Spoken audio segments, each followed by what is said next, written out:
Thanks for joining me today. My name is Kirill Tokarev, and I'm with 80 Level. Let's start with a little story. This is silent film actress Mary Pickford.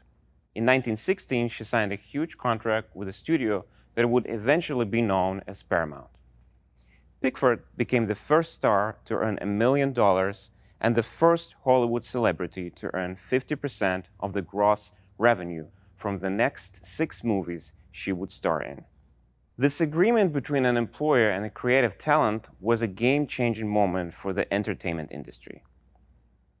Not to mention for the people that studios relied on to make their films a huge success. Many people believe that the only way to earn a good living in video games after graduating from an art school or design college is to get a job, work hard, and hope to be promoted. A former Telltale Games artist explained it like this. There's a belief in the games industry that working in it is a privilege and that you should be willing to do whatever it takes to stay there. I'll talk more about this mistake in a bit. For the moment, we can all agree that the working world doesn't always live up to expectations, right? 80 Level is the video games industry top source of information for digital, technology, art, and talent. We gather best practices from creatives and technologists worldwide and then publish them in exclusive articles and interviews. In 2020, we developed a way to bring top-tier talent and hiring companies together. We formed 80 Level Talent. This is a premium job matching service that caters to any creative industry, not just video games. During the last couple of years, we've conducted surveys of 80 Level Talent job seekers and the companies looking to hire them. We hope to understand what they want from their relationship and how we can help. Our first survey revealed that 78% of employees are looking for ways to add to their basic wages. Both full-timers and freelancers can't ignore all the money companies make from games, the same games they worked on. This information is what inspired us to do something to help. I want to share an exciting way to evolve compensation in the video games industry and all types of creative companies. Today, we'll walk you through a few numbers and some surprising information that led the 80 Level Talent team to launch this project. Next, we'll look at some ways the compensation model can be improved. And finally, we'll think about how to better meet the needs of game developers while also benefiting the companies that hire them. Let's look at the number of people who work in the games industry. In just 10 years, from 2010 to 2020, the number of people working in the US games industry nearly doubled in size to over 240,000. By 2026, the number of games industry employees and contractors will exceed 400,000. The surge in activity can also be seen in the money that games make. Even with a 1% correction this year, revenue is expected to reach $200 billion by 2023. This is due to the continuous growth of entertainment, including 2020's stay-at-home trend, a rise in mobile gaming, plus the number of indie developers trying to hire new people and launch new games. When we look at the types of companies hiring video game developers, we see just how many of them want creative, technology, and production skills. Here's a list of recruiters looking at graduates from the Ringling School of Art and Design, one of the top design schools in the United States. Who wants to hire them? Game companies, tech companies, and even the US Army. Last year, 80 Level Talent ran a survey asking our community of job-seeking game employees where they really want to work. Most of our audience mentioned big companies like Ubisoft, Blizzard, and CD Projekt Red. Quite possibly, their choice of employer is driven by a sentimental feeling about the company and the mystique of how wonderful it is to work in the video games industry. Maybe they simply like Disney or Pixar movies, grew up playing games from EA, or are crazy about Dota 2. I mentioned before that people who really want to work in the video game industry view their contribution as a privilege. It's true. They're willing to do almost anything to stay at their favorite company. A 2019 major magazine article focused on the price of such loyalty. In this article, a former community manager talked about his relocation from one state to another to pursue his dream job. Within a short time, the reality of crazy development schedules and long hours left him exhausted and physically unwell. And yet, his team members stayed. They put up with the harsh conditions brought on by the highly competitive market until the company finally shut down. Why are people so loyal to the game companies? Quite possibly, they could earn more by creating games under their own label. This kind of brand worship is hard to understand if you are not a gamer. The hands-on game creators make more decisions with their hearts than their pocketbooks. Let's find out just how successful are these passion-driven choices. When we looked at the results of our next survey, same group, different questions, we found that 55% look for a new job every single day. Another 18% hunt for work every 6 months. The bottom line is that even with a desire to find their dream job, talented people can't find employment to feed them for a long time, and many are unemployed. Yes, there are lots of reasons for job hopping, but a big one is that most job seekers, especially the creative ones, are contractors or freelancers. These contracts are short-term, but then what? You get a big brand and a popular franchise on your portfolio, and then you look for another gig. In most cases, this kind of arrangement isn't long-term enough to help people live full, normal lives. The imbalance has little to do with the company they choose or the organization structure. There will always be full-time managers and executives making much more money than project-based production staff when it comes to game development. Why is this? Because a portion of management's compensation is tied to product success and revenue, resulting in bonuses and residual payouts. When do hourly or gig contractors get to see the upside of potential revenue from the games they work so hard to create?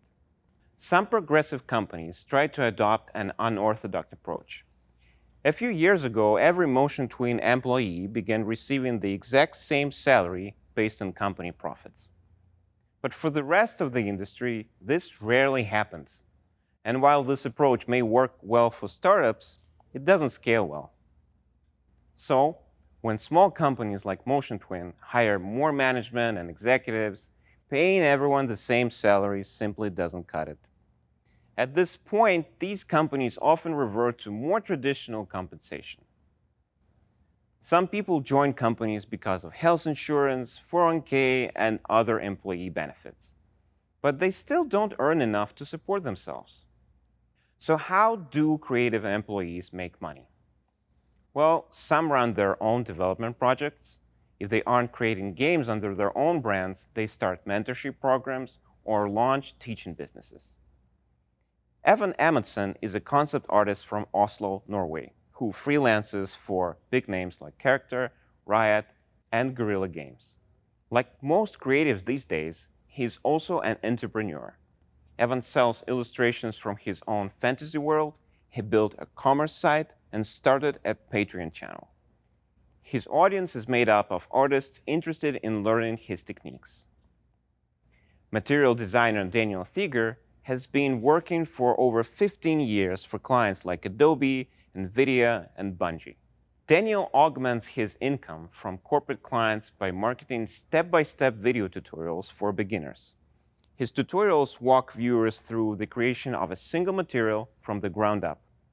He also provides examples of how to use complex tools and how to solve common problems. Some years ago, here at GDC, Jake Burkett from Gray Alien Games talked about the power of long tail and how he makes more money and survives in this industry without having a hit.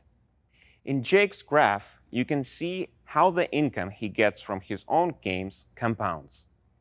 Over the years, he makes more and more money out of the projects that seemed at the beginning like total flops.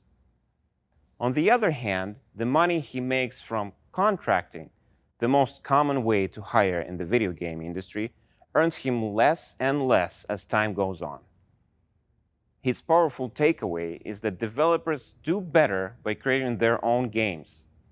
They can enjoy the revenue from sales at launch and into the future. The long tail approach requires patience and earns Jake much more money than when he works for others. The 80-level talent team thought about this gap. Our surveys and Jake's story inspired us to develop a way to enable the people working on companies' development projects to take control of their own futures. Imagine a world where instead of just selling their services to work on a game, they can become partners in the product's long-term success. Think about it.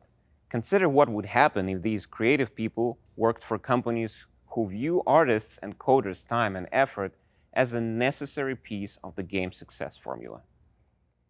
Motivated creatives could get back a portion of the long-tail income from games they develop for others. It's, well, pretty game-changing. This was the point when 80 Levels Talent new revenue sharing initiative began. Once again, we reached out to our existing community of creative professionals. This time, we asked how they want to be paid. No big surprises here.